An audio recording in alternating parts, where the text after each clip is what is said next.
গাজওয়াতুল হিন্দ। ইমাম মাহদির আবির্ভাবের সময়গুলোতে হিন্দুস্তানে মুসলিম ও মুশরিকদের মাঝে এক যুগান্তকারী লড়াই হবে। রাসূলুল্লাহর ভাষায় এই লড়াইয়ের নাম গাজওয়াতুল হিন্দ। প্রিয় ভাই ও বোন, উপমহাদেশের চলমান পরিস্থিতির দিকে তাকালেই আপনারা দেখতে পাবেন গাজওয়াতুল হিন্দের প্রেক্ষাপট রচনার প্রক্রিয়া এখন থেকেই শুরু হয়ে গেছে। হিন্দুত্ববাদের কালো কুয়াশায় দ্রুত ঢেকে যাচ্ছে উপমহাদেশ। এই নিয়ে বিভিন্ন মজলিসে আমরা পূর্বেও আলোচনা করেছি। পরিবর্তিত পরিস্থিতির সঙ্গে সঙ্গতি রেখে আমরা সামনেও আলোচনার ধারা অব্যাহত রাখব ইনশাআল্লাহ।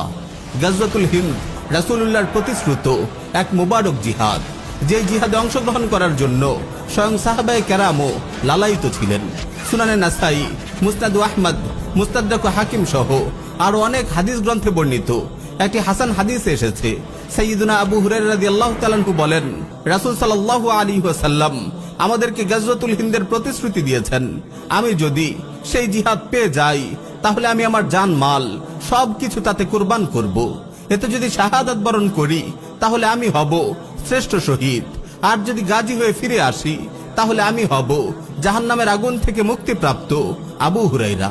প্রিয় ভাই ও বোন, মোবারক এই জিহাদে অনেক রক্তক্ষয়ী ও সর্বগ্রাসী লড়াই হবে। আল্লাহর ইচ্ছায় অবশেষে মুসলিমদেরই বিজয় হবে। নুআইম বিন হাম্মাদ সংকলিত কিতাবুল ফিতানে বর্ণিত একটি হাদিসে এসেছে, রাসূল সাল্লাল্লাহু আলাইহি ওয়াসাল্লাম ইরশাদ করেন, লা ইয়াগজুয়ান্নাল হিন্দ লাকুম জাইশুন ইফতাহুল্লাহু আলাইহিম হাত্তা ইয়াতু বিমুলুকিহিম মুগাল্লালিনা বিসসালাসিল ইয়াগফিরুল্লাহু যুনুবাহুম ফায়ানসারিফুনা হিনা ইয়ানসারিফুন ফায়াজিদুনা ইবনা মারইয়াম বিশাম। তোমাদের একটি দল হিন্দুস্তানে লড়াই করবে, আল্লাহ তাআলা সেই দলের যোদ্ধাদের বিজয় দান করবেন। তারা হিন্দুস্তানের শাসকদের শিকল দিয়ে বেঁধে টেনে আনবে, আল্লাহ তাআলা সেই দলের যোদ্ধাদের ক্ষমা করে দেবেন। অতঃপর মুসলিমরা সেই যুদ্ধ থেকে ফিরে এসে ঈসা বিন মারইয়াম আলাইহিস সালামকে সিরিয়ায় পেয়ে যাবে। ভারত যতই শক্তিশালী হোক না কেন, যত বিশাল পরিমাণ সেনাবাহিনী মুসলমানদের বিরুদ্ধে একত্রিত করুক না কেন, মহান আল্লাহ তাআলা ওই দিন অবশ্যই এনে ছাড়বেন যেদিন হিন্দুস্তানের শাসকদের গলায় লোহার জিঞ্জির পরিয়ে মুজাহিদিনগণ টানতে থাকবে, যেদিন দিল্লির শাহী প্রাসাদে কালেমার ঝান্ডা পটপট করে উঠতে থাকবে। হে মুহাম্মদ বিন কাসিম ও তারেক বিন জিয়াদের উত্তরসূরিরা, সমগ্র বিশ্বের মুজাহিদিনরা জেগে উঠেছে। তাদের মাধ্যমে রাসূল সাল্লাল্লাহু আলাইহি ওয়াসাল্লামের ভবিষ্যৎবাণীগুলো আজকে বাস্তবায়িত হয়েছে।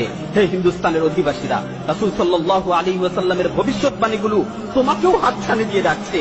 রাসূল সাল্লাল্লাহু আলাইহি ওয়াসাল্লামের ভবিষ্যৎবাণীগুলো তোমাকেও হাতছানি দিয়ে রাখছে।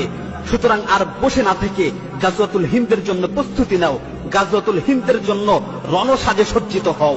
আল্লাহ তাআলা যেন আমাদের সকলকে গাজওয়াতুল হিন্দের মোবারক যুদ্ধে অংশগ্রহণ করার তৌফিক দান করেন।